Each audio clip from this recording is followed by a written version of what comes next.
અમદાવાદ જિલ્લામાં સતત વરસાદના કારણે અનેક ગામો પાણીમાં ગરકાવ થયા છે। ખાસ કરીને બાવળા તાલુકાના અનેક ગામોમાં તો વરસાદી પાણી ભરાતા ગામો આખે આખા બેટમાં ફેરવાઈ ચૂક્યા છે। તેવામાં બાવળા તાલુકાના શિયાળ ગામની અંદર ઉપરવાસના પાણી અને ભારે વરસાદના કારણે નીચાણવાળા વિસ્તારોના લોકોની હાલત અત્યંત દયનીય બની છે। અંદાજે 200 થી વધુ મકાનોમાં પાણી ઘૂસી જતા પરિવારજનોને ભારે હાલાકીનો સામનો કરવો પડી રહ્યો છે। આ મુશ્કેલ સમયમાં ધોળકા તાલુકાના રૂપગઢ ગામની અંદર મુસ્લિમ સમાજની મુકદ્દશ સેવા કમિટી માનવ સેવાનું ઉત્તમ ઉદાહરણ પૂરું પાડી રહી છે। કમિટીના યુવા કાર્યકરોએ અસરગ્રસ્ત પરિવારો સુધી પહોંચીને 250 થી વધુ રાશન કીટનું વિતરણ કર્યું અને તેમના સુધી બનતી તમામ સહાય પહોંચાડવાનો પ્રયત્ન કર્યો।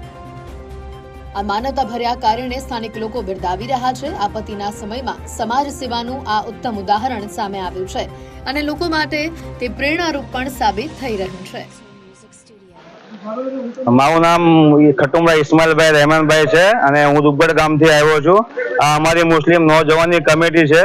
અમે નાની મોટી હેલ્પનું કામ કર્યું છે। અમારે કાલે ફોન આવ્યો હતો શિયાળ ગામમાંથી ભૈલાલભાઈનો કે આ ગામમાં બી પૂર જેવી સ્થિતિ છે અને લોકોની હાલત બહુ ખરાબ છે, બરોબર। તો એ અનુસંધાને અમે અમારી રીતે જે બી થતું હતું કીટ બનાવી, નાની મોટી કીટ બનાવીને આવ્યા છીએ। પણ આવતા અમને એવું લાગ્યું કે આ વધુ મદદની જરૂર છે, વધુ સ્થિતિ ખરાબ છે, બરોબર। એ મારે જેનાથી જે થાય એટલું કરો। આથી કાલને પરમ દિવસ બી અમે લોકો ગયા હતા ધોળકા, બરોબર।